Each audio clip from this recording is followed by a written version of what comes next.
हरे कृष्णा। सभी का स्वागत है आज के इस भगवत गीता के सत्र में।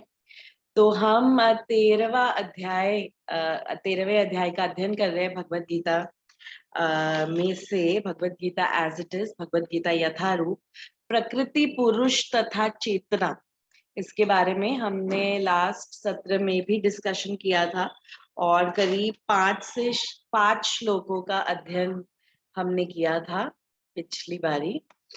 तो आगे बढ़ते हैं। जैसे मैंने लास्ट टाइम भी कहा था, थोड़ा सा टेक्निकल जैसा साउंड करता है, बहुत ज्यादा ऐसा ऐसा नहीं लगता है कि इसमें बहुत सारी लीलाएं हैं या बहुत कहानी जैसा प्रतीत नहीं होता है। ये वाला अध्याय प्रकृति, पुरुष, चेतना, उसके बारे में काफी डिटेल में भगवान ने बताया है।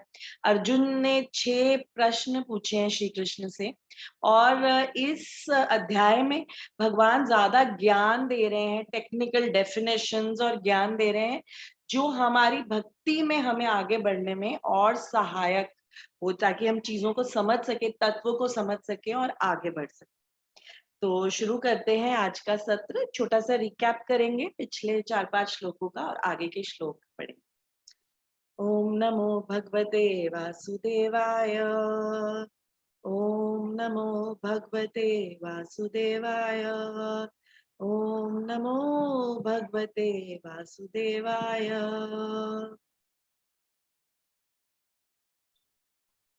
तो हम ये अध्याय पढ़ रहे हैं प्रकृति, पुरुष और चेतना। और जैसा कि मैंने पिछली बार भी चर्चा की थी, भगवान श्री कृष्ण कहते हैं कि भक्ति योग के बारे में मैंने आपसे काफी डिटेल में चर्चा की है, पर उस भक्ति को आगे बढ़ाने के लिए ज्ञान होना बहुत जरूरी है। आप ड्राई स्पेक्युलेटिव भक्ति नहीं कर सकते। भक्ति में आगे बढ़ने के लिए आपको चीजें जानना बहुत जरूरी है, कुछ तत्व जानना जरूरी है। तो भगवान आगे के कुछ अध्यायों में, अभी 13 से 18 अध्याय में, इन्हीं सब टॉपिक्स पे, इन्हीं सब तत्वों को और डिटेल में समझाने की कोशिश कर रहे हैं। अभी तक 6 प्रश्न पूछे, 6 विषयों के बारे में अर्जुन ने पूछा है अध्याय के शुरुआत में ही। और वो 6 विषय जो हैं वो है क्षेत्र, क्षेत्रज्ञ, ज्ञान, ज्ञेय, पुरुष और प्रकृति। और जो हमने अध्ययन किया पिछली बार, उसमें भगवान ने क्षेत्र, क्षेत्रज्ञ और ज्ञान के बारे में विस्तार से बताया। भगवान श्री कृष्ण ने अर्जुन को बताया कि क्षेत्र जो है वो है एरिया, घर, जगह। हमारा शरीर क्षेत्र है, एक मशीन है जो भगवान ने बनाई है और उस शरीर को हम यूज करते हैं, तो वो हमारा क्षेत्र है, जिस एरिया में हम सारी एक्टिविटीज करते हैं। मैंने एक छोटे से बच्चे का भी एग्जाम्पल दिया था। जब हम उसे प्ले ग्राउंड में, किसी प्ले एरिया में ले जाते हैं, तो एक रिस्ट्रिक्शन वाला प्ले एरिया होता है जहाँ पे बाउंड्री लगी होती है, और उसी प्ले एरिया में वो बच्चा खेलता रहता है। और कई बार इतना खो जाता है खेलने में कि भूल जाता है मैं किसके साथ आया हूँ, मेरे माता पिता है कि नहीं, वो इतना मग्न हो जाता है खेलने में। तो उसी तरह से हम बद्ध जीवों का भी हाल है। हम इस शरीर को लेके इतना खो गए हैं, इस शरीर की मेंटेनेंस में, इस शरीर को संभालने में, इस क्षेत्र को संभालने में ही, अपनी परिस्थितियों में हम इतना फंस गए हैं। माया के इस जाल में हम इतना फंस गए कि हम सिर्फ और सिर्फ अपने शरीर के बारे में ही सोच पाते हैं। फिर आगे भगवान कहते हैं क्षेत्रज्ञ कौन है, जो इस क्षेत्र को जानता है। इस क्षेत्र को जानने वाले 2 व्यक्ति हैं, आत्मा और परमात्मा। उसके बारे में भी भगवान ने समझाया। आगे भगवान ने बताया ज्ञान, ज्ञानम, ज्ञान, हम कौन है, शरीर क्या है, आत्मा क्या है। ये चीज तो भगवत गीता के पहले अध्याय से हम सुनते आ रहे हैं कि भगवत गीता बेसिकली यही समझाती है कि तुम शरीर नहीं हो, तुम आत्मा हो, और शरीर और आत्मा का भेद बताती है। तो हम कौन है, परमात्मा कौन है, इसके बारे में ज्ञान होना बहुत जरूरी है, ये भी भगवान ने बताया। और ज्ञान क्या है, भगवान समझाते हैं कि ये ज्ञान ही भक्ति है। जिस ज्ञान से तुम्हें समझ में आता है कि तुम्हारा लक्ष्य परमात्मा ही है, ये आत्मा परमात्मा से ही आई है और परमात्मा ही हमारा लक्ष्य है, तो यही हमारे लिए प्रॉपर ज्ञान है। ये आध्यात्मिक ज्ञान, ये ट्रांसेंडेंटल ज्ञान ही सही ज्ञान है। अब आगे हम बढ़ेंगे और हम देखेंगे छठे और सातवें श्लोक में भगवान क्या समझा रहे हैं। तो छठे श्लोक से हम शुरू करते हैं, छठा और सातवां श्लोक साथ में है। तो हम देखते हैं क्या लिखा गया है इस श्लोक में। भगवान कह रहे हैं, महाभूतानि अहंकारो बुद्धिर अव्यक्तम एव च इंद्रियाणि दासेकम च पांचचेंद्रिय गोचरः। आगे सातवें श्लोक में भगवान कह रहे हैं, इच्छा द्वेषा सुखम दुखम संगताश्चेतना धृति एतत् क्षेत्रम समासेन सविकारम उदारतम। तो यहाँ पर भगवान समझा रहे हैं कि शरीर क्या है, एग्जैक्टली तुम्हारा शरीर क्या है, समराइज कर रहे हैं भगवान, क्षेत्र है क्या, तुम्हारा ये भौतिक शरीर है क्या, वो बता रहे हैं। यहाँ पर कह रहे हैं भौतिक शरीर पांच महान भूतों से बना है, महाभूतों से बना है, पांच एलिमेंट्स है जो कि हम जानते हैं, पृथ्वी, वायु, जल, आकाश, इन पांच एलिमेंट से ये जो है शरीर बना हुआ है। यहाँ पर भगवान ये भी कह रहे हैं कि इन पांच शरीरों के साथ अहंकार भी है, अहंकार से भी शरीर बना है, बुद्धि भी है शरीर का हिस्सा, और अव्यक्त प्रकृति भी इस शरीर का हिस्सा है। इसके अलावा हमारी 10 इंद्रियां हैं, 5 ज्ञान इंद्रियां हैं, ऐसी 5 इंद्रियां जिनसे हम ज्ञान ग्रहण करते हैं, जो कि है हमारी आंखें, हमारे कान, हमारे नाक, हमारी जीवा और हमारी त्वचा। सबसे हम एक्सपीरियंस करते, एब्जॉर्ब करते हैं, ज्ञान प्राप्त करते हैं। और 5 हमारी कर्म इंद्रियां हैं। कर्म इंद्रियां हमारे हाथ, हमारे पैर, हमारी जीभ से भी हम कर्म करते हैं, और हमारे जो भी जेनाइटल्स हैं, और वो हमारी कर्म इंद्रियां हैं। तो भगवान बता रहे हैं कि अब आप काउंट कर सकते कितने एलिमेंट्स हैं। 5 तो महाभूत है, 5 कर्म इंद्रियां हैं, 5 ज्ञान इंद्रियां हैं, 15 हो गई। 5 हमारे ऑब्जेक्ट्स हैं सेंसेस के, जो हम स्मेल कर सकते हैं, टच कर सकते हैं, 20 हो गए।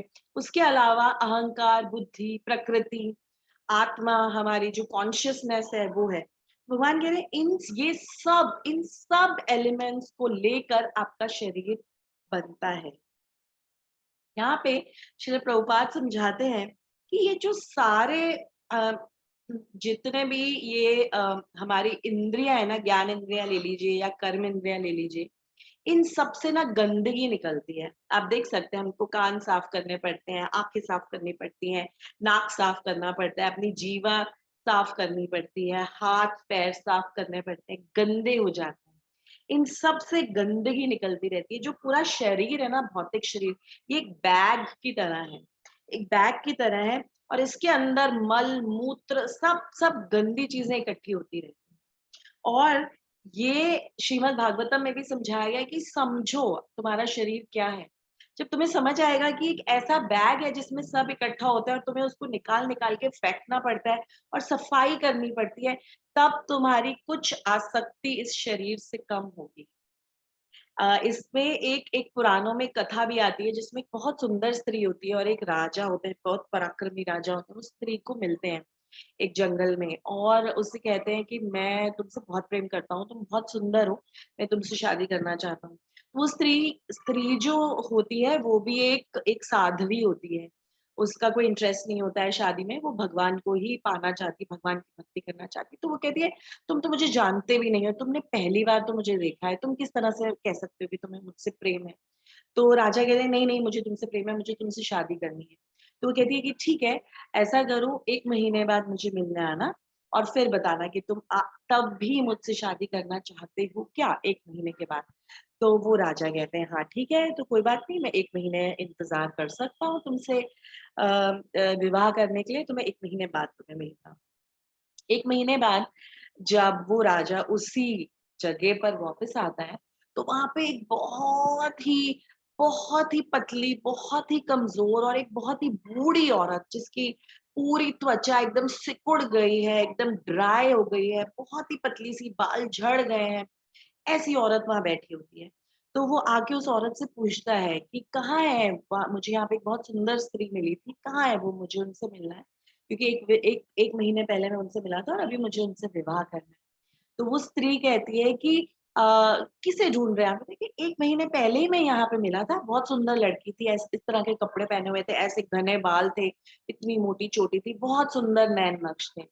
तो वो लड़की कहती है, अच्छा अच्छा आप उससे ढूंढ रहे हैं, वहां पर 2 मटके पड़े हैं, वो खोल के देखिए, आपको उसमें वो स्त्री मिल जाएगी। मटकों के अंदर स्त्री कैसे मिलेगी, क्या मजाक कर रही है? जाइए आप देखिए तो सही, वो मटकों के अंदर ही वो स्त्री है।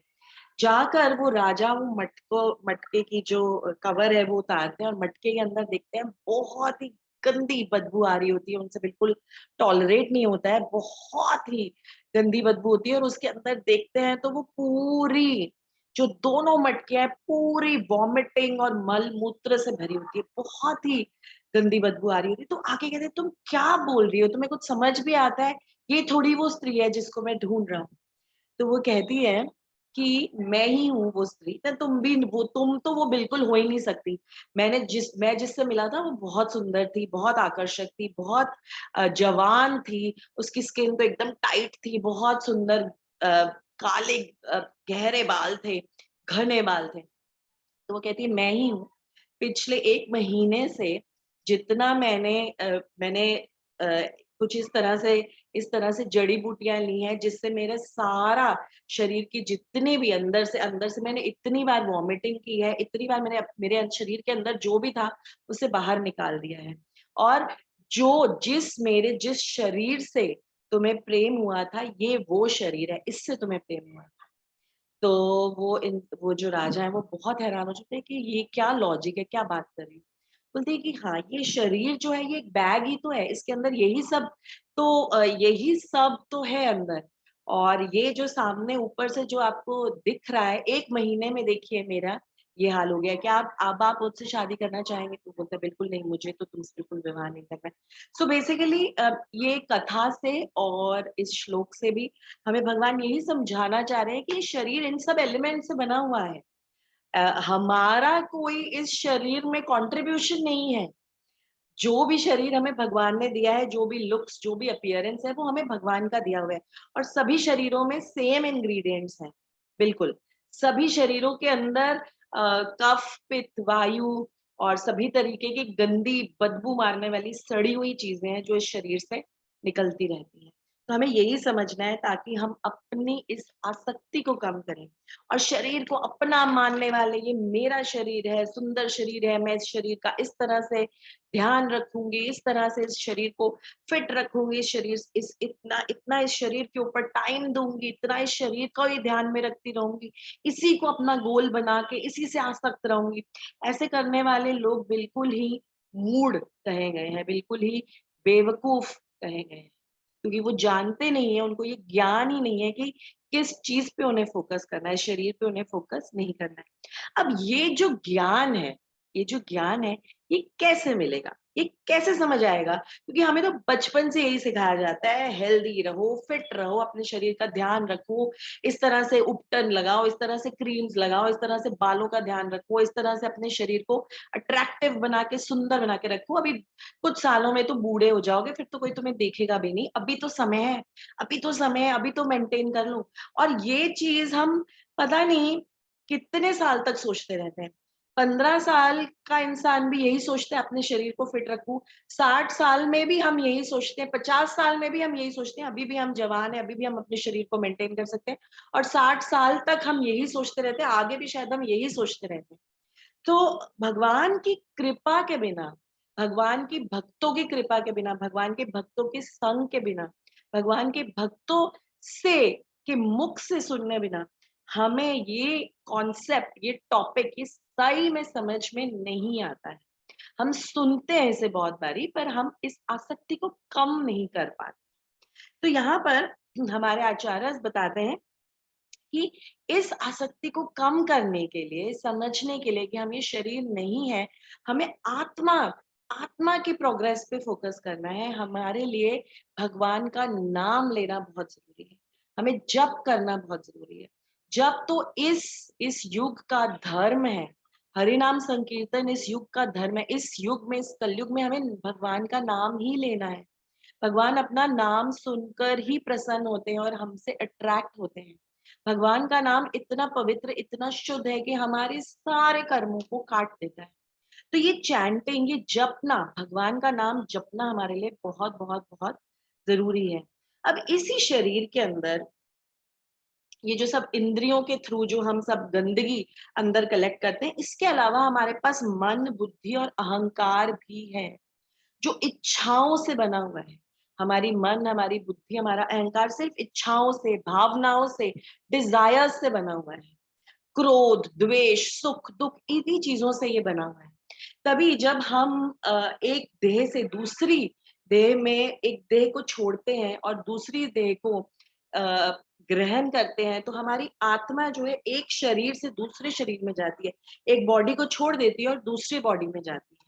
और जब ये आत्मा जाती है तो वो मन, बुद्धि और अहंकार को साथ में लेके जाती है। क्या जाता है एक शरीर से दूसरे शरीर में? आत्मा जाती है, और आत्मा के साथ आत्मा को खींचने वाले हैं मन, बुद्धि, अहंकार। और तभी हम कहते हैं, तभी हम ये जो साइंटिफिक टर्म्स यूज करते हैं ना, हेरिडिटरी, जेनेटिक्स, ये कहाँ से आती है? हम क्यों ऐसा कहते हैं कि हम ऐसा ही सोचते हैं, हमारी नेचर ऐसी ही है? हमें कुछ ऐसी ऐसी ऐसे ऐसे फ्लैशेस आते हैं मेमोरी के, हमें ऐसा लगता है कि ओ, ये बात तो कहीं हुई हुई है पहले, इस जगह पे तो मैं कहीं कभी पहले आया हुआ हूँ। मैं तो इसी तरह से सोचता हूँ।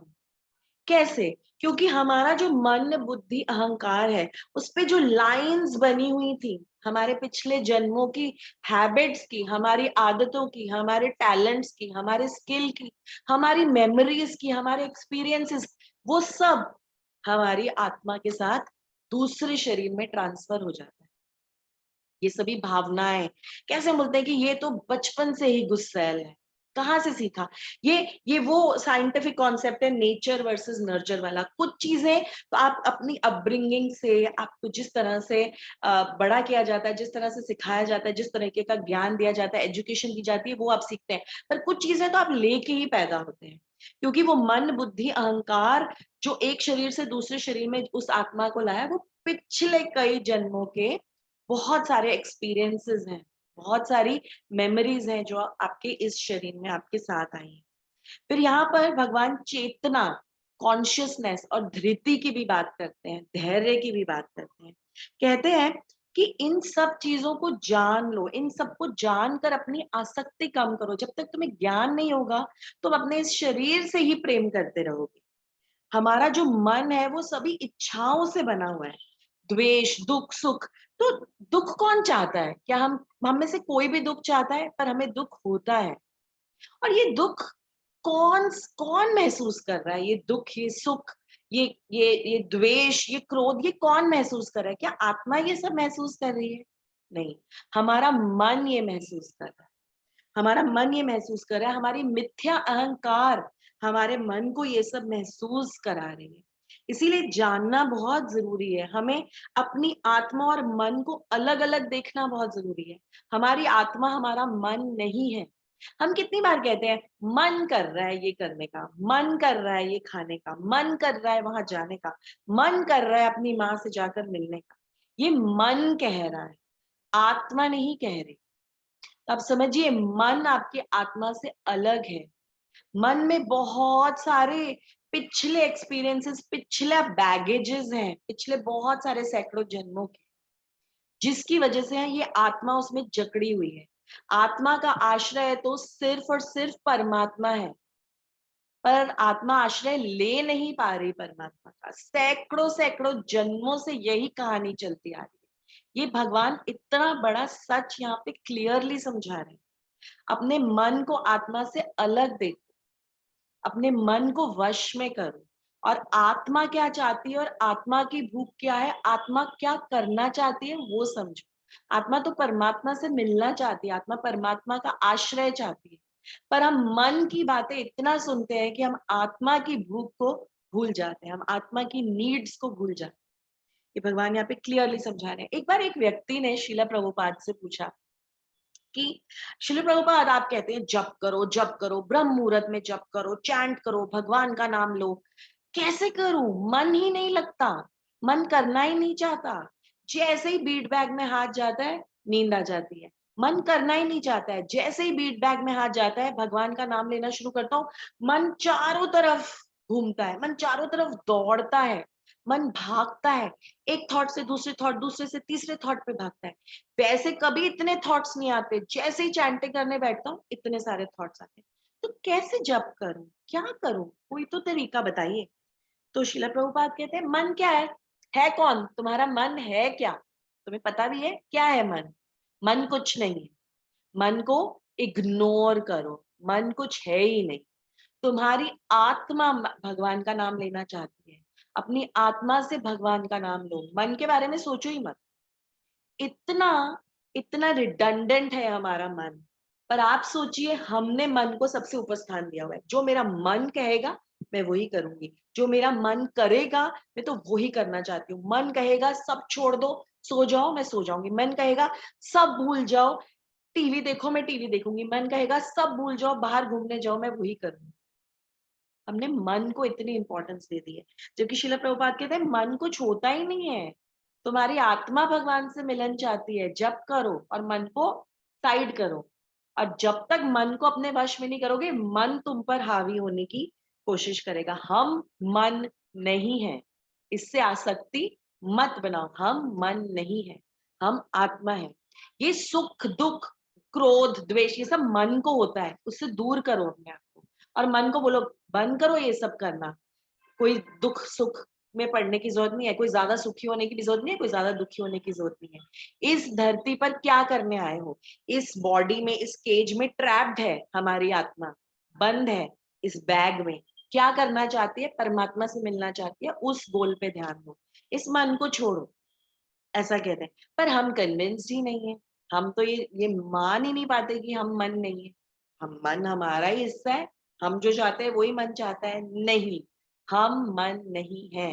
कन्विंस होना बहुत जरूरी है। कैसे कन्विंस होंगे?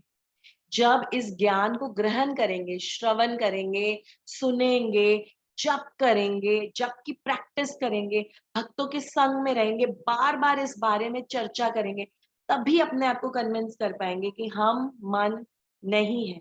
मन की हर बात को हमें मानना नहीं है। भगवान की बात मानेंगे, भगवान कृपा करेंगे। भगवान क्या चाहते हैं? मेरे नामों का जप करो। भगवान का नाम लेंगे, भगवान के बारे में श्रवण करेंगे, तो भगवान हमारे हृदय में घुस के हमारे हृदय को अच्छी तरह से स्कॉच ब्राइट लेके साफ करेंगे। और तब जब ये सारा अंधेरा निकलेगा, जब ये सारी गंदगी निकलेगी, तब हम समझ पाएंगे ओ, हम तो मन है ही नहीं। हमने अपने जीवन के कितने साल बर्बाद कर दिए यही सोचकर कि हम मन है। तो यहाँ पर शिल प्रभुपाद भी समझाते हैं, बाकी के आचार्य भी समझाते हैं कि जप करो, भगवान का नाम लो। तुम्हारी आत्मा सिर्फ और सिर्फ भगवान के बारे में ही सोचती है, वो किसी और चीज के बारे में सोचती नहीं है। तो भगवान का नाम लो। जैसे धर्मराज युधिष्ठिर, वो सिर्फ और सिर्फ धर्म के बारे में ही सोचते थे, अधर्म के बारे में सोचते ही नहीं थे। और दुर्योधन सिर्फ और सिर्फ अधर्म के बारे में ही सोचते थे, धर्म के बारे में सोचते ही नहीं थे। ऐसे ही मान लो, तुम्हारी आत्मा सिर्फ और सिर्फ भगवान श्री कृष्ण के बारे में ही सोचती है। क्योंकि अगर भगवान श्री कृष्ण एक आग है, आग की लपटें हैं, तो उसमें से जो चिंगारियां निकलती है ना, वो आत्मा है। तो चिंगारियां चाहती हैं कि हम वापस उसी अग्नि में जाएं। अकेले चिंगारियों का कोई वजूद, कोई अस्तित्व नहीं है। तो हम क्यों अटैच होते हैं अपने मन से, हम क्यों अटैच होते हैं अपने शरीर से? तो यही भगवान बता रहे हैं आगे के 3 श्लोकों में कि जप करो, गीता का अध्ययन करो। अ, पर इस चीज को करने के लिए भी, जप करने के लिए बोलना बहुत आसान है। आप जप करने बैठिए जरा, आप जप करने बैठिए और आप बताइएगा कितनी माला आप आराम से, प्यार से, पीसफुली, कामली, माइंडफुलनेस से कर पाते हैं। इतना मन भागेगा, इतनी चीजें याद आएंगी, इतने काम याद आएंगे, भूख प्यास सब लग जाएगी उस समय। और फिर आप देखते रहेंगे कितना समय बाकी है, कितनी माला बाकी है, कितने राउंड्स बाकी है। किसी और चीज में इतनी बोरियत नहीं होगी आपको, इतनी नींद नहीं आएगी। तो भगवान कह रहे हैं ये सबको, ये चीज करना, भगवत गीता पढ़ना, सुनना, ये 1 घंटा सैक्रिफाइस करके इस क्लास में बैठना। 10,000 चीजें हैं जो आप इस 1 घंटे में कर सकते हैं, पर उस सबको सैक्रिफाइस करके बैठना, इस क्लास में सुनना, भगवत गीता के श्लोकों को देखना, भगवत गीता की बुक को देखना, ये सब करने के लिए कुछ चीजें बहुत जरूरी है, कुछ ऐसी क्वालिटीज हैं जो अपने अंदर हमें हमें कल्टिवेट करनी पड़ेंगी। वो क्वालिटीज कुछ हम में है, कुछ मात्रा में है, कुछ कुछ ज्यादा मात्रा में, कुछ नहीं है। हमें वो क्वालिटीज कल्टिवेट करनी पड़ेंगी, तभी हम ये सब चीजों में आगे बढ़ पाएंगे। नहीं तो कहना बहुत आसान है, सुबह उठा नहीं जाता, उठ के जब करना, भाई हम बहुत बिजी हैं, हमारे पास समय नहीं है, जब करने बैठे तो अपने आप को ये एक्सक्यूज देना बहुत आसान है कि बस 2 माला हो गई ना, बस छोड़ो, अब बाकी की बाद में देखेंगे, अभी हमें और कार्य करने हैं, और चीजें करनी है, परिवार का ध्यान रखना है, सब चीजें करनी है, सिर्फ यही चीज नहीं करनी। सो कुछ ऐसी क्वालिटीज हैं जो आगे के 7 से लेकर 8 से लेके 12वां श्लोक, सारे ये श्लोक साथ में है अगर आप देखेंगे भगवत गीता में, और इसमें कुछ क्वालिटीज दी हुई हैं भगवान ने, और बोला कि अगर आप ये क्वालिटीज डेवलप करोगे तो आपके लिए भक्ति में आगे बढ़ना आसान हो जाएगा। अदरवाइज ना आप पेड़ के नीचे बैठे रहोगे, सोचते रहोगे अच्छा कभी तो यहाँ पर फल आएगा, फल आएगा तब हम फल तोड़ेंगे, तब हम फल को लेंगे, अभी हम बैठे हैं, अभी हम वेट कर रहे हैं, हमें बताया गया है जब करना चाहिए, ठीक है, धीरे धीरे करते रहते हैं, एकदम डिसइंटरेस्ट से अपने मन की बातें सुनते रहते हैं, जबरदस्ती कुछ कर रहे हैं, पर कुछ ना कुछ होगा, कोई चमत्कार होगा, एक दिन हम उस चीज का इंतजार कर रहे हैं। उतनी देर में क्या होगा, फल गिरेगा, अभी गिरेगा तभी गिरेगा, यही सोचते रहेंगे, उतनी देर में पक्षी आएगा और फल को खाएगा और चला जाएगा, और हम वहीं पर बैठे रह जाएंगे। चैतन्य महाप्रभु तो 500 साल पहले आए और ऐसे प्रेम बांटा उन्होंने, प्रेम की एकदम नदियां बहा दी, इस तरह से खुले हाथों से उन्होंने प्रेम बांटा, पात्र अपात्र ना देखते हुए। उन्होंने ये नहीं देखा किसको दूं किसको ना दूं, ये उसके लिए डिजर्व करता है, ये नहीं डिजर्व करता, ये वर्दी है, ये वर्दी नहीं है, नहीं। उन्होंने बिना देखे, बिना सोचे, बिना समझे प्रेम की नदियां बहा दी, भगवान श्री कृष्ण का नाम, हरि नाम को बांटा उन्होंने खुले हाथों से। और हम अभी भी वेट ही कर रहे हैं कि कोई चमत्कार होगा हमारे साथ। ये है माया का प्रकोप। तो हमें आगे बढ़ना है और फास्ट आगे बढ़ना है। समय का कुछ भरोसा नहीं है हमारे पास। ऐसा नहीं है कि हमारे पास बहुत समय है, 100 साल तक हम जिंदा रहने वाले हैं। हमारे पास टाइम नहीं है, आज ये मोमेंट ही है हमारे पास। तो हमें हर क्षण को इस्तेमाल करना है, एक क्षण को भी हमें वेस्ट नहीं करना है। तो हमें जल्दी जल्दी जल्दी आगे बढ़ना है। तो यहाँ पर कुछ क्वालिटीज दी हुई हैं। अगर आप 7 से 12 श्लोक देखेंगे तो यहाँ पे कुछ ऐसी ऐसी क्वालिटीज दी हुई हैं, अमानित्वम, अदम्भित्वम, अहिंसा, ऐसी बहुत सी क्वालिटीज दी हुई हैं जो हमें कल्टीवेट करने की जरूरत है, और ये ज्ञान हमें लेना बहुत जरूरी है ताकि हम आगे बढ़ पाए। तो अगर हम इस पर्पट में देखें क्या क्वालिटीज दी हुई हैं, अगर हम एकदम संक्षिप्त में पढ़ें, आप प्लीज अच्छे से पर्पट को बाद में पढ़ सकते हैं। तो यहाँ पर क्वालिटी दी हुई है विनम्रता, अमानित्व। इसका अर्थ है मनुष्य को दूसरों द्वारा सम्मान पाने के लिए इच्छुक नहीं रहना चाहिए। हम सब में इच्छा है कि हमें सम्मान मिले, हमारी वाहवाही हो, लोग हमारी बहुत सी प्रशंसा करें, हम सब में ये इच्छा है। यहाँ तक कि एक छोटा सा बच्चा जो जन्म लेता है उसमें ऑलरेडी ये इच्छा होती है। अटेंशन सीकिंग बिहेवियर हम सब चाहते हैं हमें लाइमलाइट मिले। तो भगवान कह रहे हैं अमानित्व ये कल्टिवेट करो जिससे तुम्हें दूसरों से सम्मान पाने की कोई इच्छा ही ना हो। इस भौतिक छल के पीछे दौड़ना बंद करो कि लोग हमारी प्रतिष्ठा, हमारी हमारी बहुत सारी प्रशंसा करें। बिल्कुल नहीं, कहा गया है पूजा लाभ प्रतिष्ठा शुक्र विष्टा। जो जो एक सुअर होता है उसकी जो विष्ठा होती है, उसका जो मल मूत्र जो वो त्यागता है, वैसी है पूजा लाभ प्रतिष्ठा हमारे लिए, बिकॉज इसमें माया का प्रकोप है जिसमें हम फंस जाते हैं। आगे कहा गया है अहिंसा। अहिंसा का वास्तविक अर्थ सिर्फ ये नहीं है कि किसी की शरीर को नष्ट पहुंचाना। अहिंसा का वास्तविक अर्थ ये है किसी को भी किसी भी विपत्ति में ना डालना, किसी को किसी प्रॉब्लम में मत डालिए, किसी को किसी चीज में फंसाइए मत। ये है अहिंसा का असली अर्थ। सहिष्णुता सबसे बड़ी क्वालिटी जो हम सब में होनी बहुत जरूरी है पर बहुत डिफिकल्ट है। मनुष्य दूसरों द्वारा किए गए अपमान तथा तिरस्कार को सहे, बुरा नहीं माने ये नहीं बोल रहे हैं कि तुम बुरा मत मानो, टॉलरेंट बनो। अच्छा तुम्हें किसी ने गाली दे दी, कोई बात नहीं कोई बात नहीं, अरे ये कह रहे हैं भगवान की सहना सीखो। मैं तुम्हें ऐसी ऐसी सिचुएशंस में डालूंगा जहां तुम्हें सहना पड़ेगा। मैं चाहता हूं कि तुम सहना सीखो। हम कई बार ये प्रश्न पूछते हैं, मेरे साथ ही क्यों हो रहा है ऐसा, मेरे साथ ही क्यों हो रहा है? क्योंकि ऐसा हमारे साथ इसीलिए हो रहा है क्योंकि बेसिकली भगवान उस शिल्पकार की तरह है जो एक पत्थर को लेता है और अपने औजार लेके ना बार बार उनको ठोकता है। आप समझ सकते हैं उस पत्थर को कितना दर्द होता होगा जिसे बार बार अलग अलग तरीके से एक शिल्पकार ठोक रहा है। हम उस पत्थर की तरह हैं, पर इतना ठोकने के बाद में वो शिल्पकार जो है वो कितनी सुंदर मूर्तियां बनाता है उस पत्थर से। कोई सोच भी नहीं सकता कि उस पत्थर के पीस से कोई इतनी सुंदर मूर्ति बन सकती है। भगवान हमारे साथ एग्जैक्टली वही कार्य कर रहे हैं, एग्जैक्टली। हम उस पत्थर की तरह और भगवान शिल्पकार की तरह हमें अलग अलग जगहों से मार रहे हैं, हमें अलग अलग एक्सपीरियंसेस दे रहे हैं, हमें अलग अलग परेशानियां दे रहे हैं ताकि हम हमारी आत्मा जो है आध्यात्मिक स्तर पर बढ़ सके, हम ये सारी क्वालिटीज को अपने अंदर ला सके।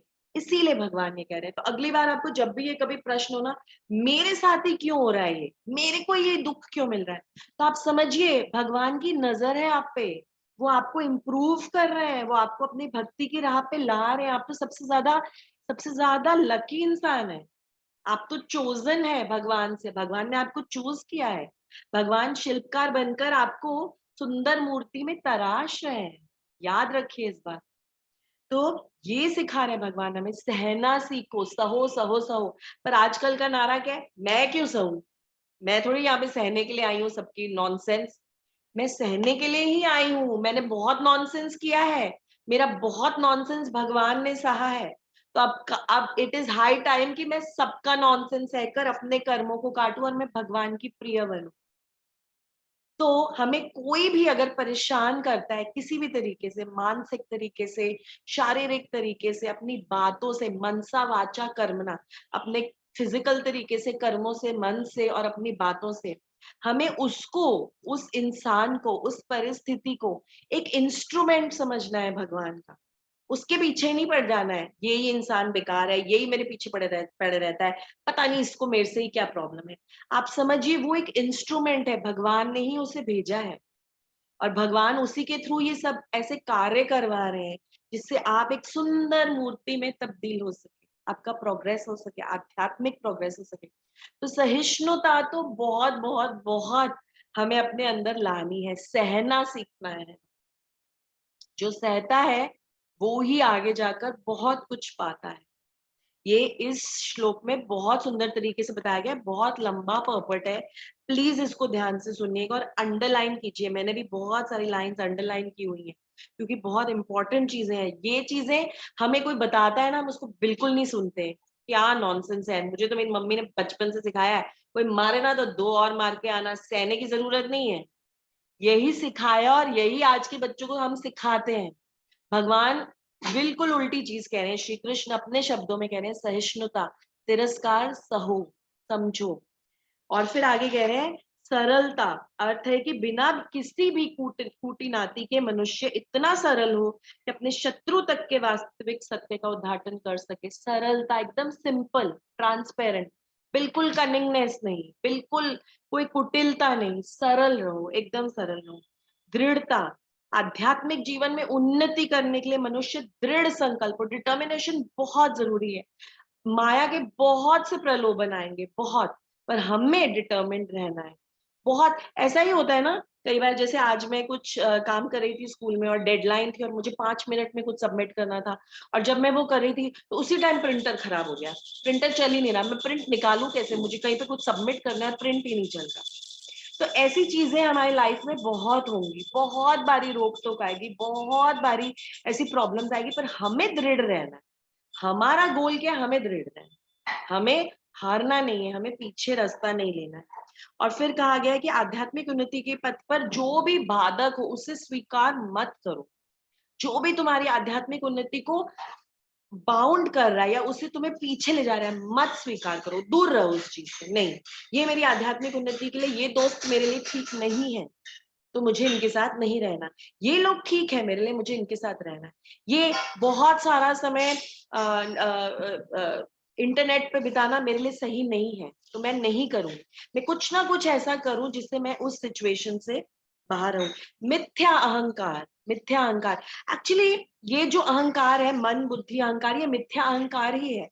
हमारा असली अहंकार ये है कि हम भगवान के सेवक हैं।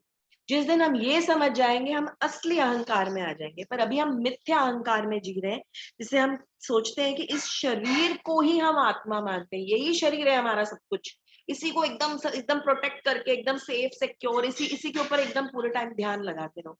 ये मिथ्या अहंकार है। इस मिथ्या अहंकार को तोड़ना है हमें, ये भगवान बता रहे हैं इन श्लोकों में। और कह रहे हैं कि ये जो सोसाइटी है ना, हमने सोसाइटी ऐसी अभी डिजाइन की हुई है कि हम इन चीजों को समझ ही ना पाए। आप अभी अपने घर में ये बात करेंगे, अपने पति से, अपने मित्र से, अपने बच्चों से ये बात करेंगे ना कि आज भगवत गीता क्लास में हमने ये समझा, हमें सहिष्णु बनना है, हमें इस मिथ्या अहंकार से दूर रहना है, हमें सरल बनना है। हर कोई आपको बोलेगा पागल हो, कैसे सरवाइव करोगे इस दुनिया में, जीना है कि नहीं जीना, बुद्धू बन जाओ फिर तो तुम, सबसे फिर तो तुम धोखा खाते रहना। क्योंकि हमारी सोसाइटी डिजाइंड ही ऐसी है। हमने अपना भौतिक ज्ञान इसी तरह से डेवलप किया है, हमने अपनी कम्युनिटी, अपने अपने सारे कार्य इसी तरीके से डेवलप किया, अपना माइंडसेट कि तुम्हें बहुत स्मार्ट बनना है, तुम्हें मार देना है वापस, तुम्हें किसी की बात सहनी नहीं है, तुम क्यों सहोगे, तुम तो बहुत इंपॉर्टेंट हो, तुम तो सबसे स्पेशल हो। हमने सोसाइटी को ही ऐसे डिजाइन किया है। सो भगवान कह रहे हैं कि आपको तो बिल्कुल ही बुद्धू, डल ऐसा ही समझा जाएगा। तो सबसे इंपॉर्टेंट है कि आप ये समझ पाए, इस ज्ञान को ले पाए और सिर्फ समझे कि मेरे प्रति अनन्य भक्ति आपको करनी है। और उस अनन्य भक्ति को पाने के लिए ये सारी क्वालिटीज आपको अपने अंदर लानी पड़ेंगी। अगर आप ये क्वालिटीज नहीं लाओगे तो आपकी भक्ति की जो ट्रेन है वो बहुत स्लो मोशन में चलने वाली है और हर जगह, हर स्टेशन पे रुकने वाली है। और बहुत बहुत ऐसी सैकड़ों जन्म लग गए और सैकड़ों जन्म लग जाएंगे भगवान तक पहुंचने के लिए। तो ये एक चेकलिस्ट है हमारे लिए। ये तो हमें ना टाइप करके अपने फ्रिज के या अपने दरवाजे पे लगा लेनी चाहिए कि कौन सी क्वालिटी में कहाँ तक पहुंचा हूं मैं, कौन सी क्वालिटी मुझ में अभी तक आई नहीं है, किसमें मुझे दिक्कत आ रही है, क्या मैं बिल्कुल नहीं कर पा रहा हूँ, किसका परसेंटेज अब मैं ज्यादा कर पा रही हूँ। तो ये जानना बहुत जरूरी है।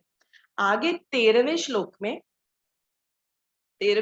में अब जो चौथा इंग्रेडिएंट है, जो चौथा विषय है, ज्ञे, क्षेत्र, क्षेत्रज्ञ और ज्ञान के बारे में बात हो गई है, अब ज्ञे के बारे में बात हो रही है।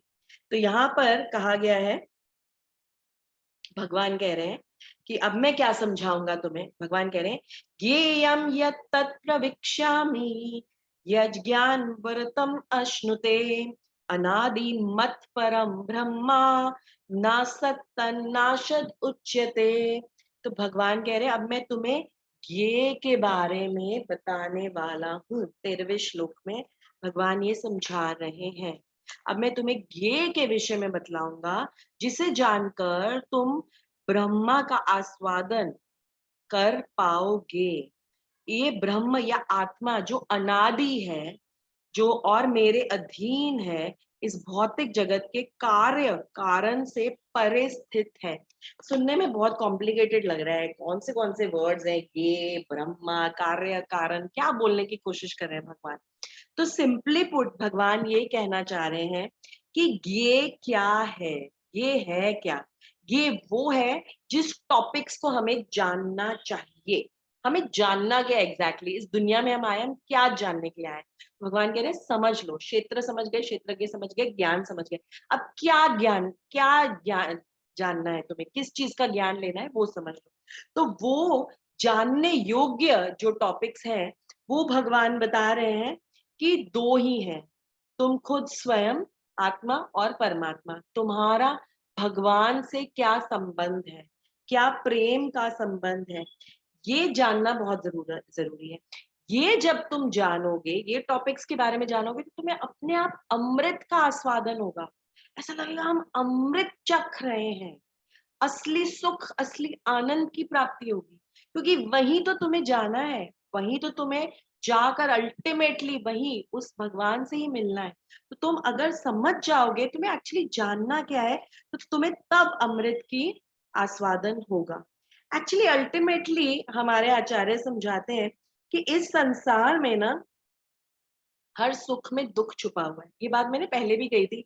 सुख उस प्रेग्नेंट औरत की तरह है जिसके पेट में दुख पल रहा है।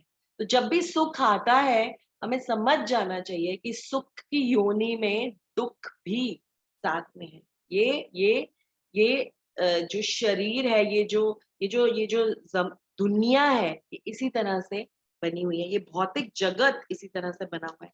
और सिर्फ भगवान को जानना, भगवान के टॉपिक्स को जानना, भक्ति ही हमें अमृत प्रदान कर सकती है। यहाँ पर एक एग्जाम्पल दूंगी आपको, एक साइंटिस्ट का example, Louis pasture. Louis pasture का नाम तो सबने सुना है। पैस्चराइजेशन जो टर्म है, साइंटिफिक टर्म, वो लुई पैस्चर से आई। लुई पैस्चर साइंटिस्ट थे और एक्सपेरिमेंट्स कर रहे थे, और उन्होंने जर्म थ्योरी दी। उससे पहले किसी को नहीं पता था कुछ बैक्टीरिया, वायरस करके कोई चीजें होती हैं, इन्फेक्शन क्यों होता है समझ नहीं पाते थे। तो लुई पैस्चर ने बताया कि जर्म्स होते हैं, छोटे छोटे बैक्टीरिया होते हैं, वायरसेस होते हैं, जिनसे इन्फेक्शन फैलता है। तो लुई पैस्चर ने ये डिस्कवर तो कर लिया, पर लुई पैस्चर खुद जर्म से बहुत ज्यादा डरने लगे, और यही डरने लगे कि मैंने तो डिस्कवर किया, मैं कभी बीमार ना हूं, जर्म्स मुझे कभी अटैक ना कर सके, मुझे कभी इन्फेक्शन ना हो सके। तो लुई पैस्चर ने क्या किया, एक स्पेशल घर बनाया, पूरा एंटीसेप्टिक, उसमें उस घर को बनाया, और उनके घर में कोई कोई भी आ नहीं सकता था, ऐसे कोई भी अंदर आ नहीं सकता था। बिल्कुल जब तक वो एकदम पूरी तरह से साफ ना हो, वो आ नहीं सकता था, और अंदर सब सफेद सफेद, सब कुछ कवर्ड था। लुई पैस्चर ने ऐसी बहुत सारी चीजें अपने घर में की, पूरा एंटीसेप्टिक बनाया उस घर को। और उनको यही यही दिमाग में लगता रहता था, मैं किसी जर्म से, कोई जर्म मुझ पे अटैक ना करे, इतना वो डरते थे। अब हम जब लुई पैस्चर की स्टोरी सुनते हैं, समझते हैं, तो हमें तो यही लगता है कि वो कितने सक्सेसफुल थे, इतना बड़ा इजाद किया उन्होंने, कितनी बड़ी डिस्कवरी की, कितने बड़े इंसान थे। और उनका थॉट ये था कि मैं मरूं नहीं, मैं हमेशा सुखी रहूं, मैं हमेशा जिंदा रहूं और सुखी रहूं। आप जानते हैं लुई पैस्चर जर्म से तो नहीं मरे, पर इस डर से, इस भय से कि मुझे कुछ होना जाए, मुझे कुछ होना जाए, मुझे कुछ होना जाए, इस भय से उनकी मृत्यु हो गई। हार्ट अटैक आ गया उनको, इतना स्ट्रेस हुआ, इतना टेंशन हुआ कि उनको हार्ट अटैक आ गया और वो मर गए। जैसे मिलियनेयर्स होते हैं ना आजकल, बहुत अमीर लोग होते हैं, बहुत कुछ होता है उनके पास, हम सोचते हैं क्या घर है इनके पास, क्या चीजें हैं इनके पास, इनको तो कभी सोचना ही ना कुछ पड़े किसी भी चीज को खरीदने के लिए। पर उन्हें एक ही चीज का भय होता है, ये चीजें उनसे छिन ना जाए, ये चीजें चली ना जाए उनसे, और इसी भय से वो हमेशा अंदर डरते रहते हैं, मर जाते हैं, इसी इसी भय से उनकी मृत्यु हो जाती है।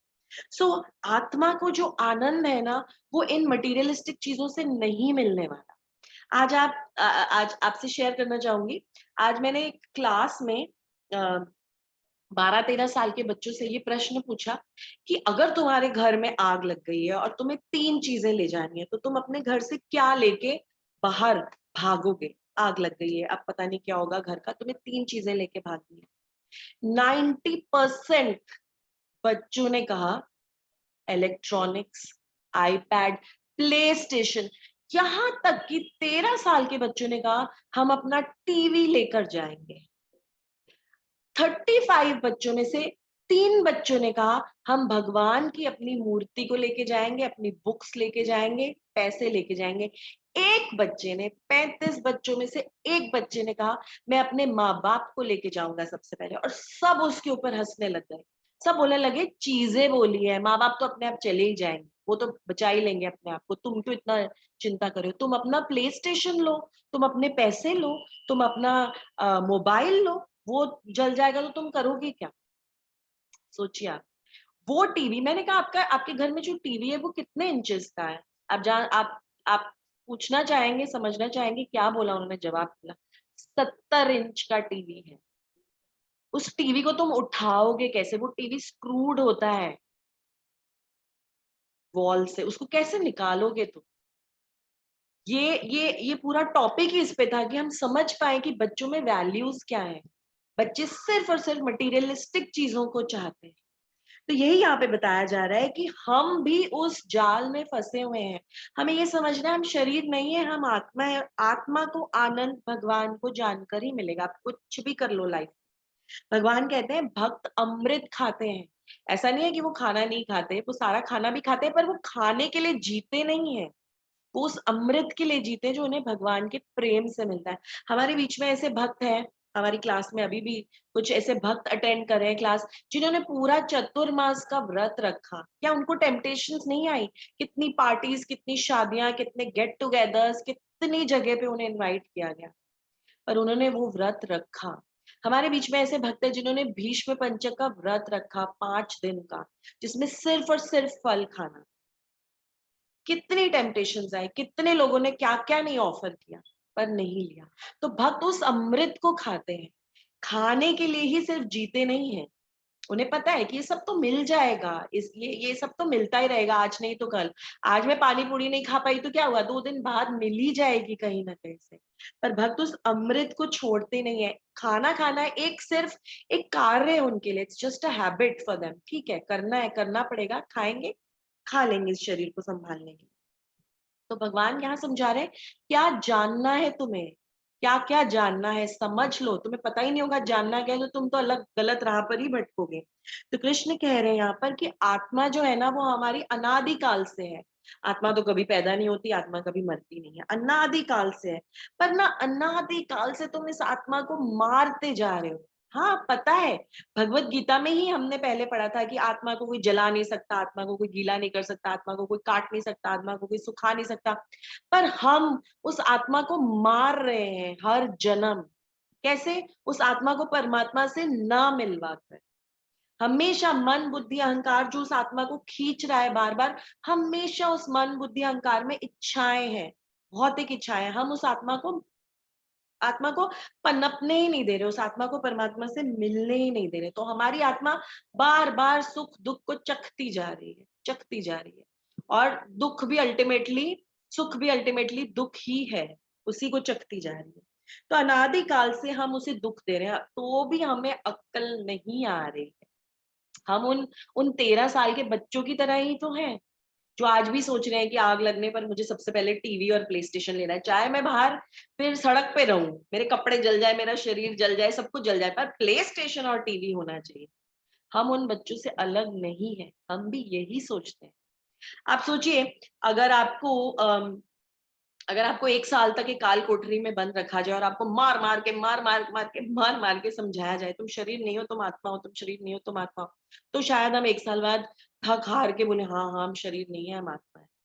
यही भगवान हमें बताने की कोशिश कर रहे हैं कि उस कोठरी में, उस काल कोठरी में तुम्हें मारा जा रहा है, बार बार बार बार बार बार तुम पर आक्रमण हो रहा है, फिर भी तुम इतने बुद्धू हो कि फिर हर बार तुम्हें शरीर मिलता है, तुम कहते हो नहीं मैं सुखी हूँ, नहीं मैं सुखी हूँ। और अगर आज सुखी नहीं हूँ तो मैं कल सुख ढूंढूंगी। मैं तो सुख ढूंढ के ही रहूंगी, मुझे तो सुख मिल ही जाएगा, मैं हूँ सुखी, मुझे इस दुनिया में सुख मिल जाएगा। ये हमारी बहुत बड़ी बेवकूफी है। जब तक हम भक्तों के संग में नहीं आएंगे, जब तक इस तरह से भगवत गीता नहीं पढ़ेंगे, जब तक हम भगवान के शब्दों को नहीं सुनेंगे, हमें समझ में नहीं आएगा। जैसे छोटे बच्चे होते हैं ना, क्यों उनके मम्मी पापा उनके पीछे पड़े रहते हैं, पढ़ ले पढ़ ले पढ़ ले पढ़ ले, अभी पढ़ ले तब पढ़ ले, अच्छा मैं ये खाना बना देती हूँ, वो बना देती हूँ, मैं तुझे ये रिश्वत देती हूँ, मैं ये दिला दूंगी वो दिला दूंगी, आज तो पढ़ ले, आज 1 घंटा पढ़ ले। क्यों? बच्चे को क्यों नहीं समझ आ रहा है कि उसे पढ़ना है, वो उसके लिए सही चीज है? उसकी मम्मी पापा को ही क्यों बोलना पड़ रहा है उसे बार बार? खुद से हमें प्रॉब्लम दिखाई ही नहीं देती जब तक कोई आके हमें बताए ना क्या कर रहे हो तुम, कहाँ हो, कहाँ फंसे हुए, तब तक हमें नहीं समझ में आता। तो कृष्ण कह रहे हैं इसी श्लोक में कि जो आत्मा है ना, ये मत परम है। दुख इसलिए मिल रहा है क्योंकि आत्मा परमात्मा पर आश्रित है, पर हम इसे आश्रय लेने ही नहीं दे रहे। हम इसे बार बार खींच लेते हैं वापस, इस इन अब भौतिक चीजों में, भौतिक इंद्रिय तृप्ति में लगा देते हैं, आत्मा के पास, परमात्मा के पास जाने ही नहीं देते। क्या करे बेचारी आत्मा, क्या कर सकती है? तो भगवान यहाँ बता रहे हैं कि देखो, तुम्हें एक्चुअली ना बाकी किसी चीज से कुछ लेना देना ही नहीं है। तुम्हारा एजुकेशन, तुम्हारा करियर, तुम्हारा घर, तुम समझो ये जानने योग्य चीजें, ये सारी चीजें बेकार है अगर तुम परमात्मा से नहीं मिलते, अगर भगवान के बारे में नहीं जानते। पर तो हमें इंटरेस्ट ही नहीं है भगवान में, हमें इंटरेस्ट ही बाकी सारी चीजों में है। हमें भगवान के पास जाना है, हमें उसका इंटरेस्ट ही नहीं है। पर हमें समझना चाहिए, हम ये जेल रूपी शरीर में, जेल रूपी इस भौतिक जगत में आए हैं। जेल में भी क्या होता है, हाँ हमें सब कुछ करना पड़ता है, हम जागते हैं, हम कपड़े भी चेंज करते हैं, नहाते भी हैं, खाना भी खाते हैं, काम भी करते हैं, पर इंटरेस्ट ही एक ही होता है, इस जेल में से निकलना है। ऐसा ही समझना है हमें, हम इस दुर्ग में हैं, और इस दुर्ग की जो अधिष्ठात्री देवी है वो माया देवी है, दुर्गा देवी है। उन्होंने ये फोर्ट्रेस, ये प्रिजन बना रखा है और हमें यहाँ पे फंसा दिया है। निकलना है, हमें इस प्रिजन से निकलना है, इस जेल से निकलना है। तो बाकी रहना है, हमें करने ही पड़ेंगे। पर करते रहते हुए हमारे दिमाग में, हमारे मन में, हमारे हृदय में हमारा गोल हमें भूलना नहीं है। गोल भगवान के पास जाना ही है, वो हमें भूलना नहीं है। जैसे एक बहुत अच्छा एग्जाम्पल निताई सिद्धनी माता जी देती हैं कि सपोजिंग तुम जैसे पहले होता था, और कुछ घरों में अभी भी शायद होता है कि जो घर की जो मालकिन होती है ना, वो सारा गुच्छा चाबियों का अपने पास साड़ी के अपने यहाँ पे पल्लू पे लटका लेती है या अपनी कमर पे लटका लेती है। साड़ी पूरा घर की हर कमरे की चाबी का चाबी होती है उस गुच्छे में। अब सपोजिंग कभी काम करते करते वो गुच्छा, चाबियों का गुच्छा कहीं खो जाए, तो अब वो क्या करेगी, वो ढूंढती है ढूंढती है ढूंढती है, उसको नहीं मिलती। पर वो अब वो क्या करेगी, वो पूरे दिन उसको ढूंढती नहीं रहेगी, उसे आगे का काम तो करना पड़ेगा। बच्चे को स्कूल जाना है, पति को ऑफिस जाना है, घर की सफाई करनी है, खाना बनाना है, टिफिन पैक करना है। तो वो क्या करती है, सारे काम करती रहती है, सारे काम करती रहती है। पर उसके दिमाग में, बैक ऑफ द माइंड, ये चलता रहता है कि मुझे वो चाबियों का गुच्छा नहीं मिल रहा, मुझे ढूंढना है। किचन में जाके खाना बनाते वक्त हर ड्रॉर खोलेगी, तब भी दिमाग में होगा शायद इस ड्रॉर में ना हो, कहीं इस बर्तन के पीछे ना हो। जब अंदर जाएगी, सारे कपड़े रख रही होगी, कबर्ड्स में कपड़े संभाल के रख रही होगी, कबर्ड साफ करोगी, तब भी दिमाग में यही रहेगा। काम तो कर रही है सारा, पर पीछे ये चलता जा रहा है कि चाबियों का गुच्छा कहीं यहाँ तो नहीं है। ऐसा ही हमें कार्य सारे करने हैं, पर हमें भटकना नहीं है। हम यहाँ पे घर बनाने, यहाँ पर सेटल होने नहीं आए हैं, यहाँ सेटल होने नहीं आए हैं हम। आप सोचिए, आप एक ब्रिज पे हो, आप इधर से उधर एक ब्रिज पे जा रहे हैं, वो ब्रिज पानी पर है, आप वो ब्रिज पे जाके सेटल हो जाएंगे क्या? वो ब्रिज आपको ले जा रहा है किसी डायरेक्शन में, आपके गोल तक ले जा रहा है, ब्रिज पे सेटल नहीं होना है हमको। तो इस धरती पर हम आए हैं, इस जंक्शन पर हम आए हैं, ये जो ह्यूमन बीइंग का जो जंक्शन है ना, ये जो ट्रेन का स्टेशन है ना, ये बहुत अच्छा स्टेशन है। यहाँ से हमें पटरी बदलनी है, ऐसे कार्य करने हैं कि हम भगवान के पास वापस जाएं। हम फिर से कुत्ता बिल्ली चींटी ये सब बनना नहीं है, हमें हमें यहाँ सेटल नहीं होना है। ये एक प्रिजन है, जेल है, हम यहाँ रहने नहीं आए हैं। तो ये बात को हमें बार बार याद रखना है, याद रखना है। ये है आत्मा का कॉन्सेप्ट, भगवान ये समझा रहे हैं, ये तुम्हारी आत्मा का कॉन्सेप्ट है। और फिर आगे के श्लोकों में 14-15 श्लोक में भगवान बता रहे हैं कि परमात्मा क्या है। आत्मा तो मैंने तुम्हें समझा दी, अब परमात्मा क्या है, परमात्मा के गुण बता रहे हैं भगवान यहाँ पर कि परमात्मा के क्या क्या गुण है। भगवान बता रहे हैं परमात्मा के जो हाथ पांव है ना, वो हर जगह है, हर जगह फैले हुए हैं उनके हाथ और पैर। सब चीजें भगवान के कंट्रोल में है, हर चीज उनके हाथ में है। सोचना ही मत कभी कि तुम कुछ कर रहे हो, तुम्हारा कोई भी प्लान नहीं चल रहा, भगवान के कंट्रोल में हर चीज। जैसा वो चाहते हैं वैसा ही हो रहा है। उनके हाथ पैर आंखें हर जगह है, सब जगह उनकी आंखें हैं, उनका सिर, उनका मुख हर जगह है। उनकी नजरों से कुछ बच नहीं सकता। जैसे एक बार भीष्म पितामह को बताया गया ना कि हमें व्रत रखना चाहिए, एकादशी का व्रत रखना चाहिए, और भीष्म पितामह, सॉरी नॉट भीष्म पितामह, भीम, भीम को बताया गया। तो भीम ने कहा कि मैं तो व्रत रख ही नहीं सकता, भीम को तो वृकोदर कहा जाता है। उसके जो जठराग्नि है, पेट में जो अग्नि, वो हमेशा बहुत ही जबरदस्त तरीके से जलती रहती है, तो हमेशा कुछ ना कुछ खाना चाहिए होता है। वो कहते हैं मैं तो फास्ट रख ही नहीं सकता, मैं तो व्रत रख ही नहीं सकता, मैं तो भूखा रह ही नहीं सकता। तो कहा गया कि ठीक है, तो तुम 12 महीने जो 24 एकादशियां होती है, तुम कोई भी एकादशी मत रखो, तुम एक एकादशी रखो बस, पांडव एकादशी जिसे कहा जाता है, निर्जला एकादशी रखो। वो एकादशी तुम्हें सारे व्रतों का फल दे देगी। तो कोई ऑप्शन नहीं है भीम के पास, कहते ठीक है व्रत तो रख लूंगा, पर बहुत डिफिकल्ट है, और पानी भी नहीं पीना बहुत मुश्किल है, निर्जला कैसे करूंगा। कोई बात नहीं, एक काम करूंगा, यमुना में स्नान करने के एक्सक्यूज से चला जाऊंगा, वहां पे डुबकी मारूंगा। जब पानी के अंदर जाऊंगा तो कौन देखेगा, पानी के अंदर जाके खूब सारा पानी पी लूंगा, तो एटलीस्ट प्यास तो शांत हो जाएगी, फिर देखा जाएगा आगे खाने का क्या करता है। और भीम ये अपनी एटीट्यूड बनाकर, ये प्लान बना के, किसी को बताते नहीं है ये प्लान, जाते हैं यमुना में डुबकी लगाते हैं, नीचे जाते हैं, और जैसे ही पानी पीने वाले होते हैं, सामने कृष्ण प्रकट हो जाते हैं कि क्या चल रहा है भीम, मुझे सब पता है तुम क्या सोच रहे थे, निकलो बाहर, कोई पानी नहीं पीना है, ये निर्जला एकादशी तो तुम्हें रखनी है। पर भीम तो शुद्ध भक्त थे, उनके सामने तो भगवान आ गए बताने। हमारे सामने क्या भगवान आते हैं बार बार बताने, बार बार रोकने, बार बार समझाने? आते हैं, बहुत बार आते हैं, पर हम उन्हें नजरअंदाज कर देते, नहीं सुनते उनकी आवाज, उनकी बात हम नहीं सुनते, इग्नोर कर देते हैं। क्योंकि हमको किसकी सुननी है? मन। हमारा मन बहुत प्रिय है हमारे लिए, मन कर रहा है, मन कह रहा है, हम मन की सुनते हैं और अपनी आत्मा की, परमात्मा की आवाज नहीं सुनते। तो यहाँ यही बता रहे हैं कि भगवान सब कुछ देख सकते हैं, सुन सकते हैं, हर जगह उनके कान है, हर जगह मैं हूं अर्जुन, भगवान कह रहे हैं। तुम नहीं हो पर मैं हर जगह हूं। तो ये भी एक डिफरेंस है आत्मा और परमात्मा का। आत्मा हर जगह नहीं है, परमात्मा हर जगह है। और फिर 15वें श्लोक में, यहीं पर हम रोकेंगे। 15वें श्लोक में भगवान कह रहे हैं कि परमात्मा जो है ना, उनके गुण देखो, सभी इंद्रियों के स्रोत हैं, उन्हीं से सारी इंद्रियां जन्म लेती हैं, पर फिर भी वो इंद्रियों के सेवक नहीं है। इंद्रियां उन्हीं से जन्म बनाते हैं, हर चीज को वही बनाते हैं, पर उससे आसक्त नहीं होते, उससे प्यार नहीं करने लग जाते, मैंने बनाई है, मैंने बनाई है, मेरी चीज है, मेरी चीज है, नहीं, आसक्त नहीं रहते। और सबका पालन पोषण करते हैं भगवान, सबका पालन पोषण करते हैं, पर उनमें अपना मन नहीं लगा लेते। भौतिक प्रकृति के समस्त गुणों के स्वामी है, हर गुण के स्वामी है, पर फिर भी हर गुण से भगवान परे हैं। तो यहाँ पर रुकेंगे 15वें श्लोक पर, जहां पर श्री कृष्ण आत्मा और परमात्मा की कुछ डिफरेंसेस बता रहे हैं। आत्मा की क्वालिटीज बता चुके हैं और परमात्मा की कुछ क्वालिटीज बता रहे हैं। तो अभी भी भगवान ये के टॉपिक पर ही है कि क्या जानना है, क्या जानना है और क्या नहीं जानना है, ये तो समझ लो। ठीक है, तो यहीं पर अपनी वाणी को विराम देती हूँ, टाइम भी हो गया है। कोई प्रश्न हो तो आप जरूर पूछ सकते हैं। अनम्यूट कर रही हूँ आप सभी को। प्लीज इन श्लोकों के तात्पर्य को पढ़िए। श्रील प्रभुपाद ने इन सभी तात्पर्यों को बहुत बहुत सुंदर तरीके से, एक्सपीरियंस से, अपने खुद के पर्सनल एक्सपीरियंसेस से लिखा है, बहुत सुंदर तरीके से लिखा है, हमारे लिए ही लिखा है।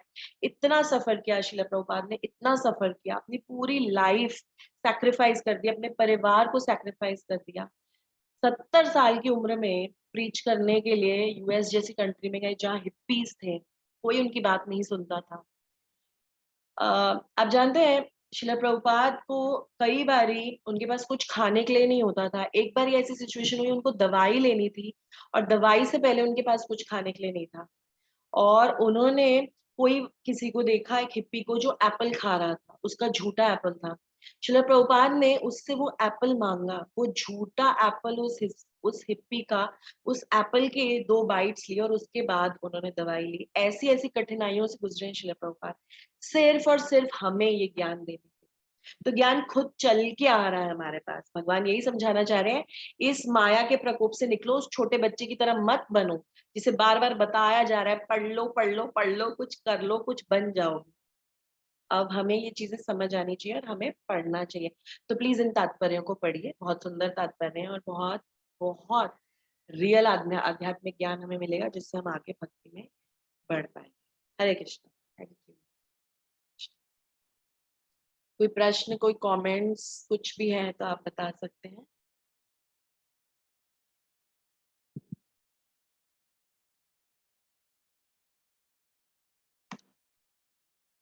पढ़िएगा जरूर भगवत गीता। और आगे 16वें श्लोक से हम लोग फिर अगले थर्सडे को